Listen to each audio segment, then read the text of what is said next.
Saya mau menegaskan dan menonjolkan satu hal, yaitu tentang sifat-sifat si Profesor Linglung ini. Ya, Profesor Linglung yang berkacamata ini, ya kan, dia nuduh orang dan suruh orang itu diperiksa, yaitu Kaisang disuruh diperiksa KPK. Padahal dia sendiri, ini kita lihat ya di dalam beritanya, dia sendiri menerima gratifikasi berupa ikut juga di pesawat jet.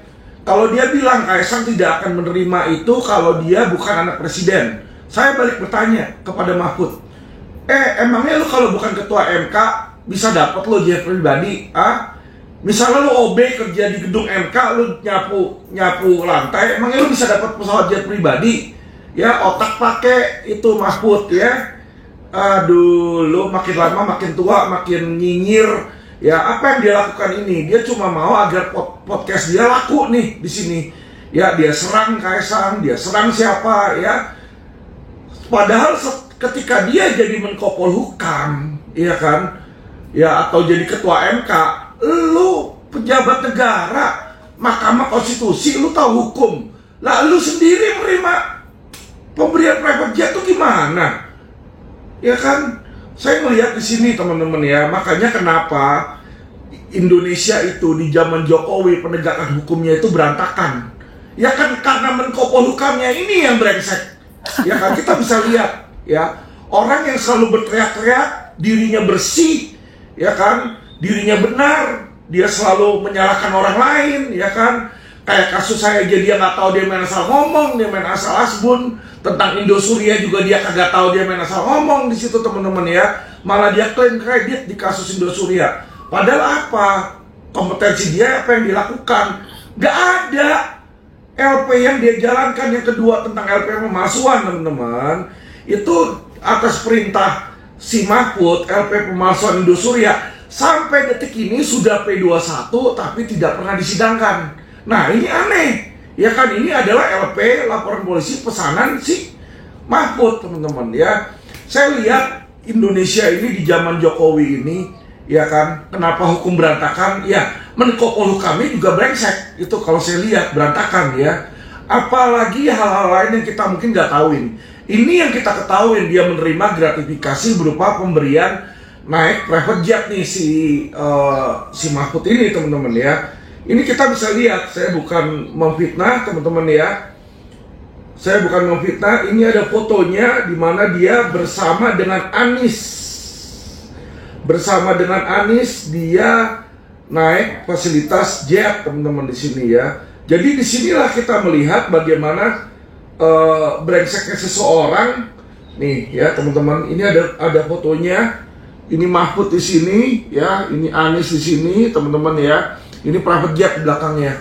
Ya, dan dia mengakui dia naik private jet ini.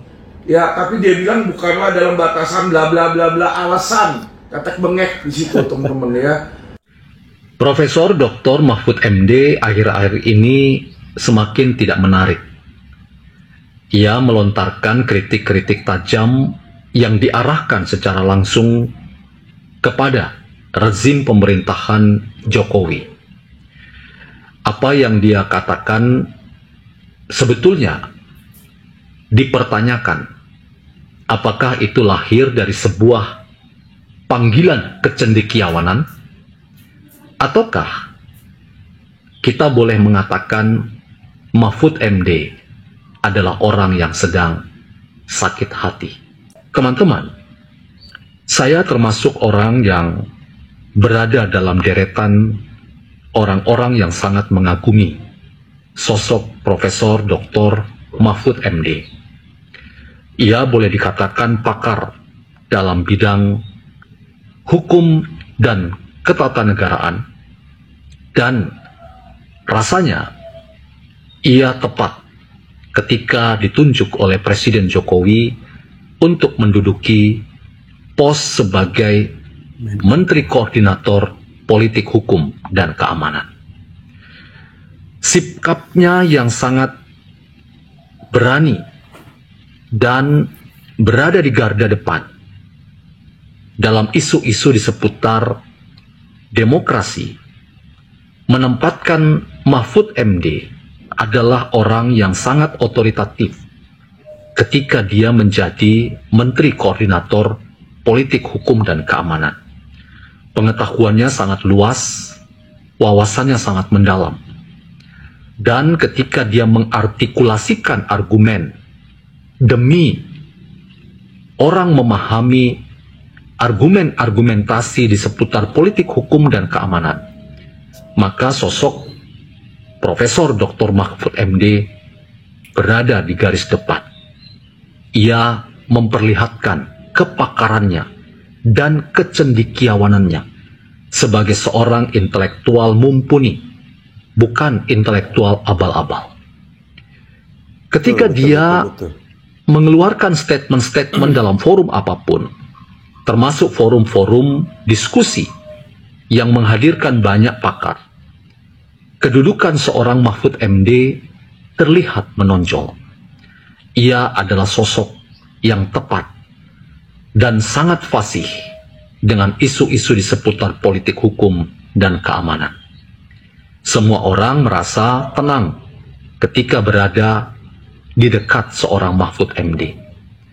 Ia termasuk pejuang demokrasi yang sangat tangguh, yang berada di garda depan dalam isu-isu publik terkait dengan bidang-bidang yang langsung bersentuhan dengan kepentingan rakyat banyak. Dan tak jarang ia memiliki posisi politik yang jelas, yang orang memberi rasa hormat karena intelektualitasnya bukan intelektualitas sembarangan. Karena itu teman-teman, ketika kita kemudian melihat sosok seorang Mahfud MD menerjunkan dirinya masuk dalam politik praktis, ketika dia mau dipinang oleh Partai Demokrasi Indonesia Perjuangan sebagai wakil presiden yang mendampingi calon Presiden Ganjar Pranowo, semuanya berubah. Apresiasi kita terhadap Mahfud MD berubah pula. Ia sekarang tampil sebagai sosok yang berbeda. Kepakarannya dipertanyakan.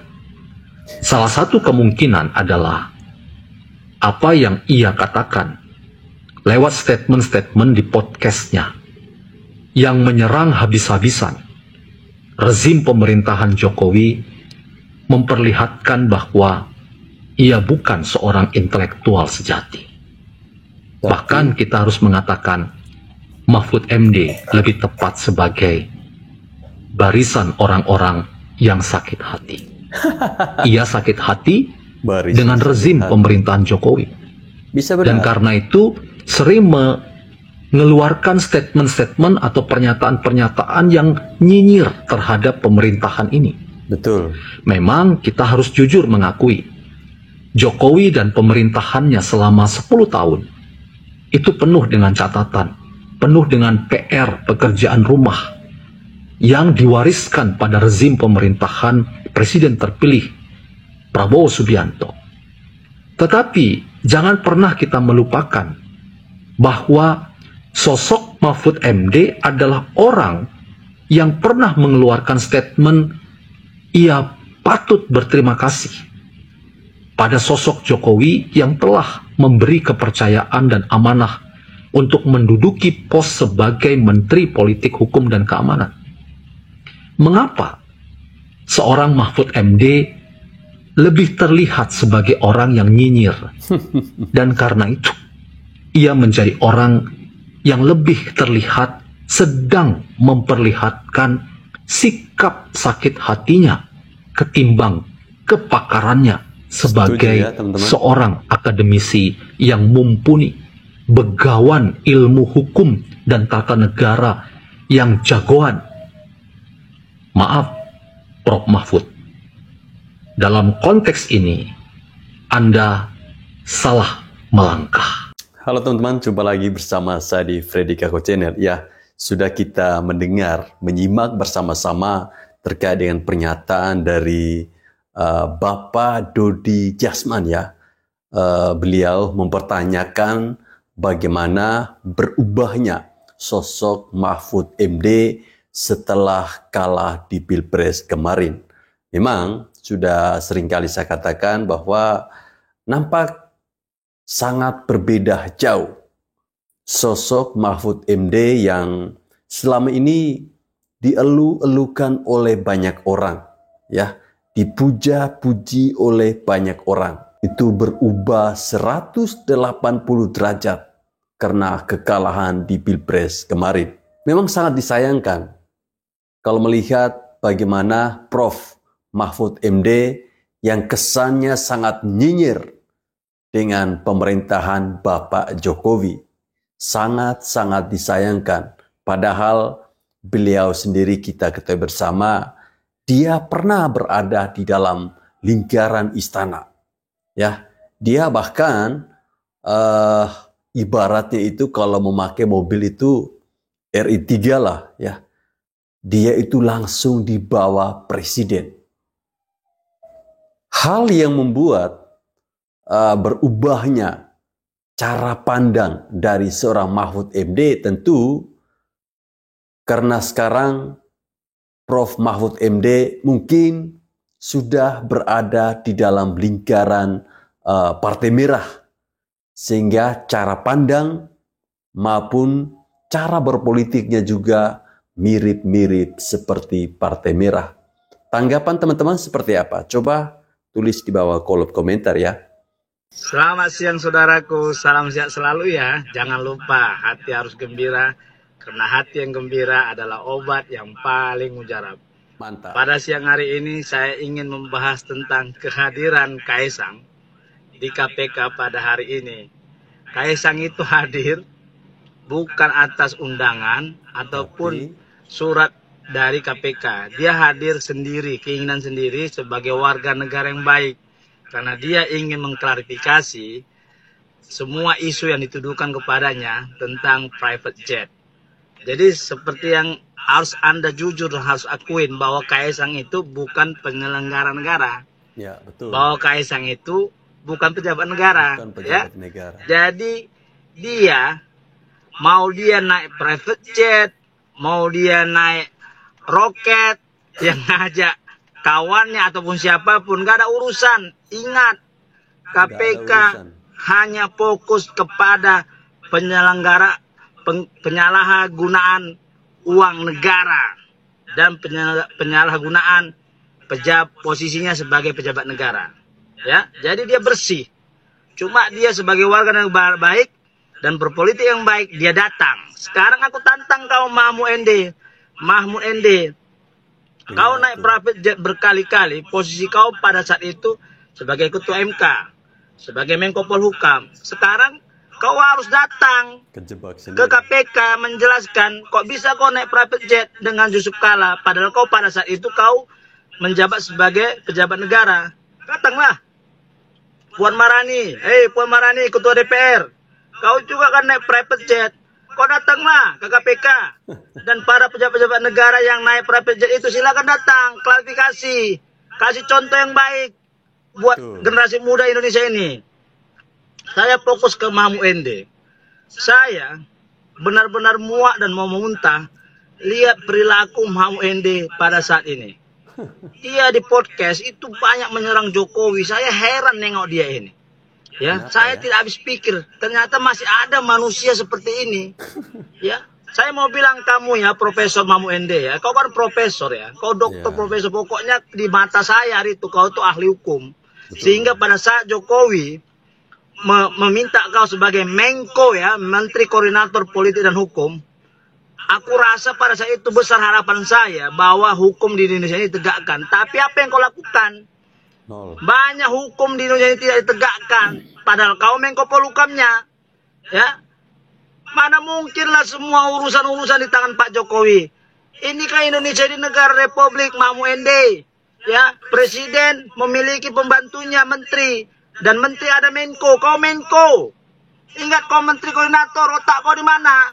Jadi kalau kau bilang Indonesia ini penegakan hukumnya kurang dan politik amburadul, itu karena kau tolol bodoh. Ya, kau Menkonya, kau menyalahkan diri kau sendiri. Ya kesalahan kau bebankan kepada Jokowi. Memang bodoh kau tolol, bodoh kau tolol. Kau Menko, kau punya power. Kalau saya bilang, posisi kau Menko Polhukam, itu kau adalah orang terkuat di Indonesia ini nomor 4. Ya, kau terkuat, tapi kau menyalahkan kegagalan kau ke tangan Pak Jokowi. Di mana otak kau? Dan satu lagi, Yasona Lawli itu kan dari PDIP, dia kan Menteri Hukum dan HAM. Kalian yang dua ini dari PDIP seharusnya bertanggung jawab penuh atas penegakan hukum di Indonesia ini dan politik di Indonesia ini. Bayangkan selama 9 tahun kalian tidak pernah menyerang Jokowi.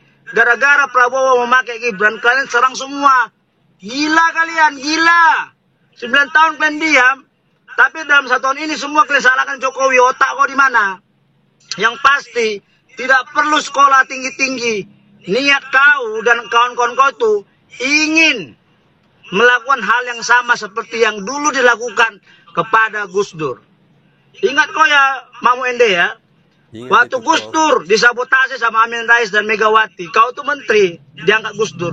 Saya tidak pernah dengar apapun pembelaan kau atau menyalahkan Megawati dan Amin Rais ketika Gus Dur disabotase, dia diturunkan.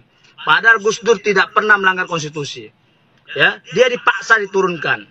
Ya, itu dosa kau. Mungkin ini karma kau sekarang, di akhir tua kau, di jabatan kau kalah.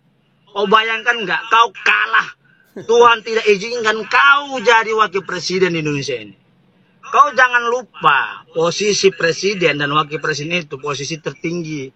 Dan kau jangan lupa bahwa ada turut campur Tuhan terhadap penentu presiden ataupun wakil presiden. Kau jangan lupa. Kalau kita lihat Jokowi itu siapa? Ya. Kok bisa jadi presiden? Anak-anaknya siapa? Kok bisa jadi wakil presiden? Kau jangan lupa, kita ini negara beragama. Jadi jangan pernah kau kesampingkan kehebatan Tuhan untuk menyelamatkan Indonesia ini dari tangan-tangan perampok seperti kalian ini. Ya, kalian marah sama Jokowi kenapa? Karena kepentingan kalian selama ini tidak dikabulkan. Ya, coba kalian semua dikasih makan waktu zaman Soeharto, zaman SB. Kalian pasti diam kok. Ya, kalian tidak bisa makan seenaknya lagi di zaman Jokowi ini. Kenapa?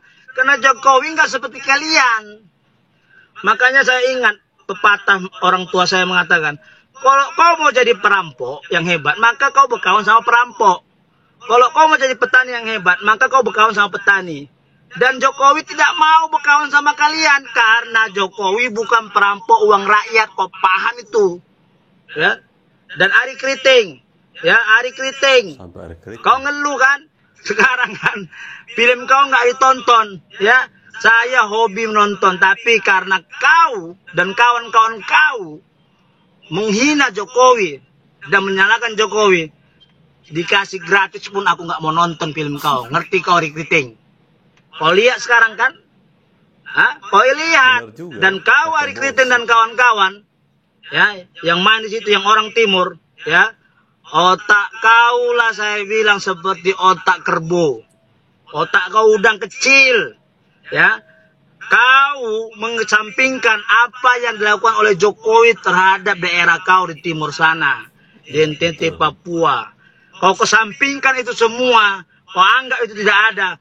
Ikut kau berorasi pada demo itu. Dan ikut kau menyalahkan Jokowi dan mengatakan bahwa kita darurat demokrasi. Kau bicara demokrasi, sementara kerjaan kau aja pelawak. Hah? Seharusnya kau pakai otak kau tanya kian saya, ya. Hah? Kau fokus aja cari uang, jadi pelawak. Fokus aja kau menjadi pemain film. Fokus aja kau berkarir, bukan kau ikut-ikutan politik. Sekarang hancur karir kau pastikan hancur. Dan saya tidak akan mau lagi menonton film kau sebelum kau minta maaf kepada Jokowi. Ingat, saya tidak akan pernah menonton film kau apapun ke depannya sebelum kau minta maaf sama Jokowi. Sebelum kau minta jawab Jokowi. Semua artis yang demo itu, yang saya rekap di otak saya, tidak akan pernah saya tonton sebelum mereka minta maaf kepada Jokowi. Tidak pantas kalian sebagai artis pemain film ikut-ikutan demo dan menyalahkan pemerintah ini. Tidak pantas. Kerja kalian sebenarnya menghibur rakyat dan kalian harus netral, bukan ikut-ikutan berpolitik. Di mana otak kalian? Zaman Jokowi inilah banyak kemudahan-kemudahan para seniman artis yang mendapatkan rezeki. Ya, jangan kau pungkirin. Otak kau di mana artis, kau banyak uang, kau mewah-mewah. Ha? Kau lihat nggak otak kau para seniman artis yang ikut demo tuh? Yang ikut demo tuh, kau otak kau di mana? Di mana otak kalian ketika Jokowi membantu pembangunan di Papua NTT? Kalian berhidup kegelimpangan mewah dengan harta yang banyak. Di mana otak kalian? Nggak bisa kalian bantu melalui uang kalian. Minimal kalian diam. Mendukung Bapak Jokowi membantu daerah-daerah tertinggal. Luar biasa kalian semua. Sekarang akhir kata saya menunggu. Ya, semua pejabat pada saat itu yang memakai private jet, silakan datang ke KPK mengklarifikasi. Saya tunggu kalian semua yang pejabat masih aktif pada saat itu memakai private jet, silakan ikutin jejak Kaisang. Jangan kalah kalian sama anak-anak yang masih muda. Kalian yang tua-tua ini, pejabat-pejabat ini yang pernah memakai private jet, silakan datang ke KPK mengklarifikasi kenapa kalian pada masa jabatan kalian memakai private jet. Terutama untuk Mamu ND, silakan datang, rakyat menunggumu. Datang ke KPK, klarifikasi kenapa kau naik private jet. Puan Maharani, Ketua DPR, silakan datang, kenapa kau naik private jet. Ya, silakan datang. Ya, dan banyak lagi pada saat itu ada Ganjar, kemarin Pak Gubernur, ada Anies, naik private jet, pada saat itu masih Gubernur. Oke, harus berani jadi pemimpin. Salam sehat dari saya, Trino Fernando Sianturi. Mereka. Merdeka, merdeka, merdeka, merdeka. Ya, nampak sangat berapi-api apa yang disampaikan oleh abang kita yang satu ini. Rasa kekesalan terhadap Prof. Mahfud MD sudah tidak bisa dia tahan lagi. Memang sangat disayangkan ketika orang yang pernah berada dalam satu barisan di dalam pemerintahan, tiba-tiba ketika tidak dipakai lagi, ketika kalah di Pilpres, lalu berubah 180 derajat menjadi seorang yang tukang nyinyir. Ya, yang terjadi pada diri Prof. Mahfud MD, saya jadi mengingat ada beberapa sosok yang sekarang menjadi gelandangan politik. Tentunya kita masih mengingat sosok si Sengkuni Amin Rais. Lalu ada Refli Harun yang kemarin saat tidak dipakai lagi oleh Bapak Jokowi, kemudian juga sama. Selalu nyinyirin pemerintahan Bapak Jokowi. Dan masih banyak lagi. Termasuk yang sudah pergi duluan ya. Memang susah. Tadi saya sangat tersentuh hati saya ketika si abang tadi menyinggung terkait dengan film Kakak Bos buatan Ari Kriting dan kawan-kawan. Ya, salah satu orang-orang timur terbaik ya. Namun ketika mereka mencoba mengkritisi terkait dengan kebijakan-kebijakan pemerintahan Bapak Jokowi, itu sangat berdampak besar pada film yang mereka buat. Sangat sepi penonton. Dia bilang seharusnya kalian itu bersyukur bahwa Pak Jokowi telah membangun NTT, Papua, ya, khususnya Indonesia Timur. Itu betul, ya. Sebagai warga Indonesia Timur, masyarakat Indonesia Timur, kita harus berterima kasih. Karena di bawah kepemimpinan Bapak Joko Widodo, kita baru benar-benar merasakan bahwa Presiden Republik Indonesia itu ada. Bahwa sila kelima, keadilan sosial bagi seluruh rakyat Indonesia benar-benar ada untuk kita masyarakat di Indonesia Timur. Tidak ada lagi yang namanya pembangunan Jawa sentris. Habis upacara di IKN, Mas Kaisang tuh ke Jakarta, Bang. Dari sana terbang ke Jakarta karena tanggal 18 dia mau ke Amerika. Mau numpang pesawat teman ke Amerika. Ya, Amerika ya. Mas Kaisang tuh naik pesawat kelas ekonomi, Bang. Di dalam pesawat itu di kelas bisnis itu ada menteri, ada direktur TVRI, ada satu kepala badan lah, satu atau dua kepala badan. Ini yang direktur TVRI, teman kita nih, iya kan? Abang juga kenal nih, Iman Brotoseno, itu bolak-balik ke belakang, Bang. Nawarkan tukar kursi sama Mas Kaisang, Bang. Saya sudah telepon dia dan dia bersedia kasih Kalau ditelepon dia bersedia bersaksi soal itu. Memang dia tawarkan kursi dia karena dia nggak enak. Kaisang di belakang di kelas ekonomi. Sementara ada menteri, ada apa? Ada direktur TVRI, ada kepala badan itu di kelas bisnis. Mas Kaisang naik ekonomi, Bang. Kalau gaya hidup bermewah-mewah dia nggak naik ekonomi, Bang. Bisa private jet juga kan? Dan bisa telepon private jet, panggil private jet dong. Saya naik kelas ekonomi atau saya nggak dapat pesawat nih, jemput saya pakai private jet dong. Tapi itu kan nggak dilakukan. Ada saksinya. Ini nggak ngomong ngarang, ada saksinya. Boleh telepon Direktur TVRI, satu pesawat juga sama Pak Zulkifli Hasan, satu pesawat juga sama Kepala BSSN. Tanggal 17 Agustus 2024. Kan kalau bergaya hidup mewah, panggil aja private jetnya. Kalau emang itu fasilitas buat anak presiden, atau gratifikasi buat anak presiden, apa susahnya telepon siapa yang punya private jet di Indonesia ini? Nggak mungkin mereka nggak datang jemput mereka. Pasti. Nah itulah memang tanggal 14 Agustus dari Medan mau ke Jakarta, naik Citylink, Bang. Jam setengah 10 malam naik Citylink, Bang. Dan itu di mejanya bertumpuk berkas-berkas tanda tangan itu, Bang. Berkas-berkas rekom pilkada. Tanggal 14 Agustus pasti banyak yang jadi saksi juga waktu itu, Bang. Buka aja manifestnya. Benar nggak gitu? Jadi gaya hidup nggak begitu, Bang. Jadi kalau ke Amerika, ada teman yang mau ke Amerika, ya Kaisangnya nebeng, Bang. Artinya kalau nebeng ada orang itu di dalam pesawat dan dia memang mau ke Amerika. Kalau begitu kan apa susahnya telepon teman ini jemput dia ke Balikpapan, Bang.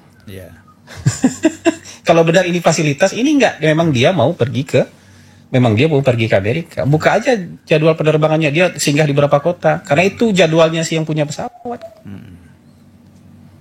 Karena Mas Kaisang rencananya mau berangkat ke Amerika itu tanggal 20 Agustus. 20 Agustus, tapi karena ada teman yang mau berangkat tanggal 18, teman ini nawarkan, ya dia naik tanggal 18. Artinya bukan teman ini yang menyesuaikan jadwalnya Kaisang, tapi Kaisang menyesuaikan jadwal kawan. Dan kalau kita hitung-hitung berhemat, ini kan berhemat, Bang. Karena kalau dia berangkat tanggal 20 pasti naik kelas bisnis kan. Misalnya seperti itu. Jadi menurut saya perspektifnya harus dibalik. Perspektifnya harus fair, yang kayak gitu. Ya, terkait dengan polemik ya, Kaisang naik private jet.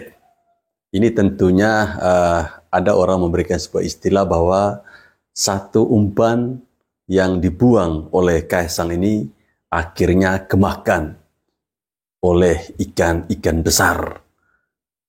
Teman-teman perhatikan saat mulai viral terkait dengan Kaisang yang naik pesawat pribadi ya, atau private jet, netizen mulai menguliti, kenapa kalian hanya melongo aja di Kaisang? Itu yang ono pernah tuh masih menjadi pejabat negara, naik jet pribadi, naik private jet, kok kalian diam saja? Kok kalian mingkem saja? Artinya cara licik, cara cerdas yang dilakukan oleh Kaisang ini luar biasa. Tidak pernah orang menduga. Makanya ketika kemarin Kaisang datang ke KPK tanpa ada panggilan, tanpa ada undangan, netizen mulai rame-rame mendesak ya orang-orang yang selama ini masih aktif sebagai pejabat saat mereka naik private jet. Mereka didesak untuk segera datang ke KPK memberikan klarifikasi. Ya, membuat pernyataan seperti apa yang disampaikan oleh Kaisang Pangarep. Tapi apa? Mereka malah sibuk menyerang Bapak Jokowi. Anies itu ibaratkan Cristiano Ronaldo. Aduh, anak wabah. Cristiano Ronaldo hebat mainnya, duitnya banyak. Lah kalau Anies, aduh. Bukan duitnya yang banyak, tapi kata-katanya yang banyak. Kok bisa ya mereka samakan Anies sama Cristiano Ronaldo? Ya beda lah. Pak Mahfud MD, saya adalah orang yang mengidolakan Pak Mahfud, orang yang mengagumi Pak Mahfud MD. Tapi kalau Pak Mahfud banyak bicara, Pak Mahfud banyak omong, apalagi Pak Mahfud nyinyir, mohon maaf, orang tidak suka nanti ke Pak Mahfud. Orang bahkan ilfil dan tidak respect lagi terhadap Pak Mahfud MD. Apalagi Pak Mahfud membicarakan jeleknya Pak Jokowi dan pemerintahannya misalnya.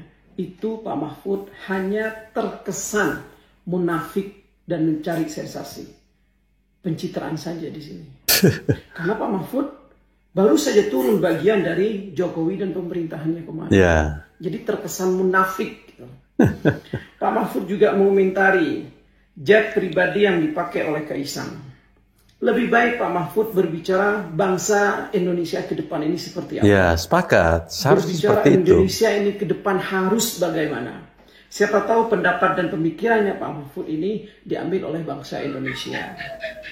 Karena secara hukum lebih parah Pak Mahfud MD saat menjabat sebagai Ketua Mahkamah Konstitusi menggunakan jet pribadi dalam menjalankan tugasnya. Secara hukum itu yang patut dikatakan gratifikasi. Artinya apa? Pak Mahfud diam dan jangan nyinyir, itu lebih wibawa.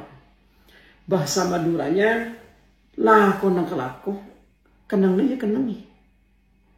Itu Pak Mahfud. Dan ini adalah bentuk dukungan kritis saya terhadap Pak Mahfud karena saya mengidolakan Pak Mahfud.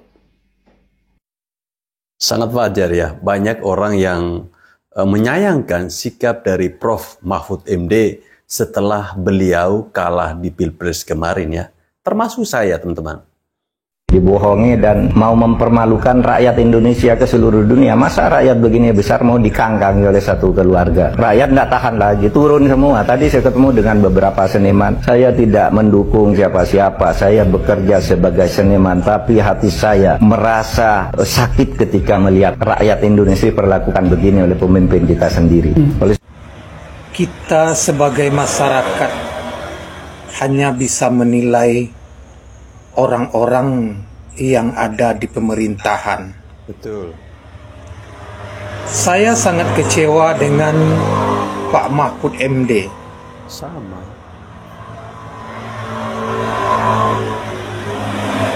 Mahfud MD dilantik oleh Pak Jokowi menjadi Menteri Pertahanan, Menteri Hukum dan HAM, Menko Polhukam. Dan dia menjadi calonnya Ganjar melawan Pak Jokowi.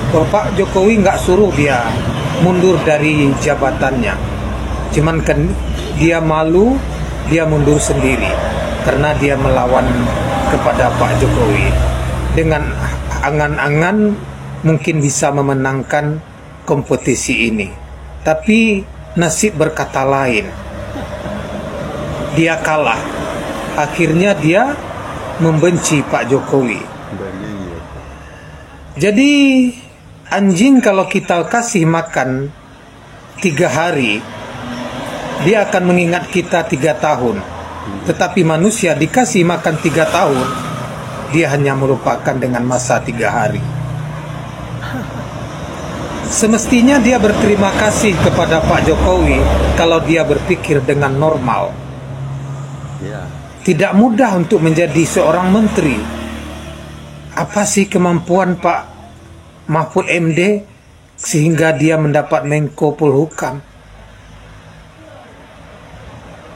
Semestinya menjadi Menko Polhukam itu dari TNI. Orang yang berpengalaman di bidang hukum. Meskipun dia pernah menjadi hakim,